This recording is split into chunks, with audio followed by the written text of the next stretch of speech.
Magandang araw, ako si John Beryl at welcome sa ating YouTube channel. Ang pag-uusapan natin sa videong ito ay magkano ang ating magagastos kung tayo ay magpapatransfer ng ownership ng titulo ng lupa kung ito ay nabili natin sa 100,000 pesos. Paano nga ba mag-compute ng mga gastos ng pagpapatitulo? Ano nga ba ang mga kinakailangan at ano ang mga steps o hakbang na kinakailangan nating sundin para makapagpapatitulo ng lupa? Magbibigay din tayo ng mga tips para mas madali at lumiit ang ating gastos sa pagpapatransfer ng ating titulo ng lupa. Bago tayo magsimula, kailangan nyo pong siguraduhin na ang inyong titulo ay clean title. May nai-upload po tayo para sa topic na iyan sa ating YouTube channel. Bumisita lang po kayo sa ating channel. Bago po kayo bumili ng lupa, siguraduhin po ninyo na updated ang pagbabayad ng amilyar sa City Hall o munisipyo para sa lupa na iyan. Kailangan din po ninyong isaalang-alang o pag-usapan ng seller at ng buyer kung sino ang magbabayad ng mga gastos sa pagpapalipat ng ownership ng titulo ng lupa. Sa pagpatransfer ng ownership ng titulo ng lupa, ating i-share ang ating personal experience. Ang una po nating gagawin ay kailangan po tayong magpagawa ng deed of sale sa abogado o sa notary public. Ngayon, ipagpalagay po natin na ang napag-usapan po ninyong halaga ng inyong selling price ay 100,000 pesos lamang. Yan din po ang ipapalagay po ninyo sa deed of sale. Sa abogado o sa notary public, magkano naman po kaya ang pagpapagawa at pagpapanotaryo ng deed of sale? Ang mga abogado o notary public ay may schedule of fees na sinusunod. Like for example, dito sa Cebu City, ito po ang schedule of fees na kanilang sinusunod. Sa pagpapagawa at pag-acknowledge ng deed of sale ay 3% of the actual amount of the contract of agreement, but not less than 3,000 pesos, whichever is higher. Sa halagang 100,000 pesos na selling price, i-multiply po natin ang inyong posibleng mababayaran sa abogado ay 3,000 pesos. Tandaan po na ang videong ito ay para sa pagbebenta o pagpapatransfer ng ownership ng titulo ng lupa kung ang nabili mong lupa ay whole area. Hindi po ito portion lamang. At whole area ang inyong nabili. Kaya ipapatransfer natin ang inyong titulo. Iba naman po ang video kung portion lamang po ang inyong nabili. Kung kayo po ay may deed of sale na notaryado na po ng abogado, kayo po ang magdesisyon kung kayo po ba ang maglalakad ng pagpapatitulo ng lupa o pag-process ng pagpapatransfer ng titulo ng lupa, o di kaya ay kayo po ay makikisuyo sa inyong mga kapamilya at mag-i-issue po ng special power of attorney. Pwede din po kayo na mismo ang maglakad. Sundin nyo lamang po ang videong ito para matuto po kayo kung paano ang proseso ng pagpapatransfer ng pagpapatitulo ng lupa. Pagkatapos nyo po sa abogado na magpagawa ng deed of sale at ito po ay nanotaryohan na po, bibigyan po kayo ng abogado ng acknowledgement receipt. At ito po ang mga kinakailangan na makuha nyo po sa inyong seller. O kung kayo po ay seller, ito po ang kailangan nyong ibigay sa buyer. Photocopy ng valid ID. Pirmahan nyo po ang photocopy ng inyong valid ID ng 3 beses. Ang tax identification number. Ang owner's duplicate copy of title. Yung original po. Pagkatapos mo makuha ang mga nabanggit na kinakailangan, pumunta ka ngayon sa City Hall o munisipyo kung saan nasasakop ang lupa na iyong nabili o ating ipoproseso. Sa City Hall o sa Municipal Hall, pumunta ka sa Assessor's Office at mag-request ka ng kopya o certified copy ng tax declaration at Certificate of No Improvement. Dito po sa amin, ang bayad po sa tax declaration na certified true copy ay 100 pesos. Ang bayad naman po sa Certificate of No Improvement ay 100 pesos. Pagkatapos mo sa city o municipal hall, pumunta ka ngayon sa Bureau of Internal Revenue, RDO. Sa BIR RDO ay magsasubmit po kayo ng mga requirements na kinakailangan para sa pagbabayad ng capital gains tax at documentary stamp tax. Ito po ang mga rate ng capital gains tax at documentary stamp tax. Ang capital gains tax o CGT ay 6%, samantala ang documentary stamp tax rate ay 1.5% ng fair market value, zonal value, o selling price. Kung alin ang mas mataas po riyan, dyan po magbabase ang ating pagkukumputan ng tax rate. For example, ito po ang capital gains tax computation. CGT rate is equal to 6%. Doc stamp tax rate is equal to 1.5% ng fair market value, zonal value, o selling price, whichever is higher. Ang fair market value, makikita mo po iyan sa tax declaration na nakuha po natin sa munisipyo o sa City Hall sa Assessor's Office. Ang zonal value naman ay makikita po sa website ng BIR. Kailangan nyo lang pong hanapin ang zonal value at ang inyong lugar. Diyan po makikita ang inyong zonal value sa BIR website. Samantalang, ang selling price, yun pong halaga na ating nakalagay sa deed of sale. Sa ating example ngayon ay 100,000 ang halaga na ating nabiling lupa. For example, ipagpalagay po natin na ang fair market value ay 90,000. Ang zonal value ay 95,000.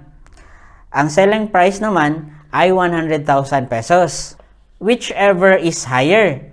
So sa ating example, ang pinakamataas ay 100,000. Capital gains tax, 100,000 times 6% is equal to 6,000 pesos. Ang documentary stamp tax, 100,000 times 1.5% is equal to 1,500. Ang total na ating mababayaran sa Bureau of Internal Revenue ay 7,500. Ang 7,500 para sa BIR ay babayaran nyo po ito sa Authorized Agent Bank ng Bureau of Internal Revenue. Sa bangko nyo po ito babayaran. For example, DBP, Alan Bank, at iba pang bangko na authorized ng BIR. Tandaan po na kailangan po nating bayaran within 30 days ang ating capital gains tax at documentary stamp tax. Dahil magkakapinalty po tayo kung hindi po ito nabayaran within 30 days pagkatapos po itong nanotaryuhan ng abogado. Bago po tayo makapagbayad ng capital gains tax at documentary stamp tax sa BIR, ito po ang mga requirements na kinakailangang isubmit po natin sa Bureau of Internal Revenue, RDO. Pagkatapos mong bayaran sa Authorized Agent Bank ng BIR, ang ating CGT at documentary stamp tax, ay babalik ka sa Bureau of Internal Revenue, RDO. At ibabalik mo po yung mga receipt at iba pang mga requirements na ibinigay po sa iyo. At i-photocopy nyo po ito ng 3. At ibabalik nyo po sa staff ng BIR. Pagkatapos, maghihintay po kayo, babalik po kayo ng mga ilang araw para kunin nyo po ang inyong mga na-submit na mga dokumento na ating nabanggit. Pagkatapos nyo po sa BIR at nakakuha na po kayo ng BIR e-car o Certificate Authorizing Registration, pupunta po tayo pabalik sa munisipyo o sa City Hall. Ito po ang kailangan nating kunin sa City Hall. Sa Assessor's Office, kukuha po tayo ulit ng certified copy ng tax declaration. At kukuha din po tayo ng transfer tax. Ang rate po ng transfer tax ay 0.5% at 0.75% naman ang tax rate kung ang inyong nabiling lupa ay within Metro Manila. Ang pinagbabasehan ay ang fair market value, zonal value, selling price, whichever is higher. Kung alin ang mas mataas dyan sa tatlo, yun po ang ating pagbabasehan ng ating tax. Sa ating example, ang pinakamataas ay ang selling price na 100,000 pesos. So, 100,000 times 0.5% ay 500 pesos. Bukod naman sa transfer tax na ating babayaran sa city o municipal hall, ay kailangan din po tayong kumuha ng certified true copy ng tax declaration at realty tax clearance sa Treasurer's Office. Para sa tax declaration, ang nabayaran po natin ay 100 pesos at para sa realty tax clearance, ang nabayaran po natin ay 100 pesos. Pagkatapos po natin sa city o municipal hall, ay pumunta na po tayo sa Registry of Deeds kung saan ang lokasyon ng ating lupain. Kung sa Davao City na Registry of Deeds po tayo pupunta. Ito po ang mga kinakailangang dokumento na kailangan nating isubmit sa Registry of Deeds. Original copy ng owner's duplicate copy of title. Original copy ng deed of sale na may stamp o printed po ng BIR e-car sa likod po. Original copy of BIR certificate authorizing registration. Original copy of realty tax clearance ng land at kung mayroong building ay isama po natin. Certified copy of tax declaration. Original copy of transfer tax receipt. Photocopy of the presenter's valid identification card. Pupunta po kayo sa Registry Information Officer ng Registry of Deeds at mag-fill out po kayo ng registration application form. Ibibigay po yan ng RIO ng Registry of Deeds. At i-assess po ang inyong mga dokumento. Kung sa initial assessment ng RIO ay kompleto na po ang inyong mga dokumentong na-submit, ay kukumputan na po ito kung magkano ang inyong mababayaran sa Registry of Deeds. Ito po ang mga fees na kailangan nating bayaran sa Registry of Deeds.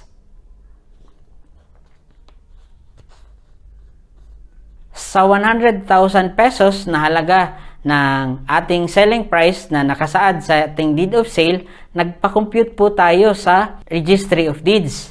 At ito po ang computation nila sa ating 100,000 na consideration value. Ang computation ng RIO assessment ay ito po, 3,299.05. Yan po ang estimated na posibleng mababayaran natin sa Registry of Deeds sa halagang 100,000 pesos ang selling price na nakasaad sa deed of sale. So, sa 100,000 na ating selling price o halaga ng lupa na ating nabili, ito po ang mga total na ating nagastos. Ang ating bayad sa abogado, notarial fee, 3,000. Ang BIR fees para sa capital gains tax at BIR fees sa documentary stamp tax, 6,000 at 1,500. Ang ating transfer tax, 500. Registry of Deeds, 3,299. Certification fees, ito po ang mga tax declaration, tax clearance, certification of no improvement, at etc. 2,000 pesos.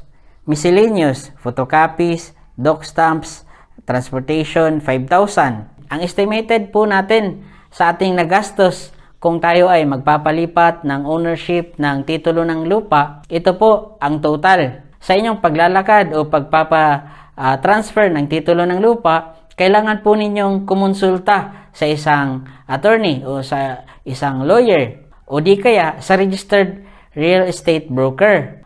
Mas mabuti po na isama po natin sa ating budget ang pagpoproseso o paglalakad ng pag-transfer ng ownership ng titulo ng lupa na ating nabili para po makaiwas po tayo sa mga penalties at surcharges at magkaroon po tayo ng titulo ng lupa na pwedeng mapangalan po sa atin.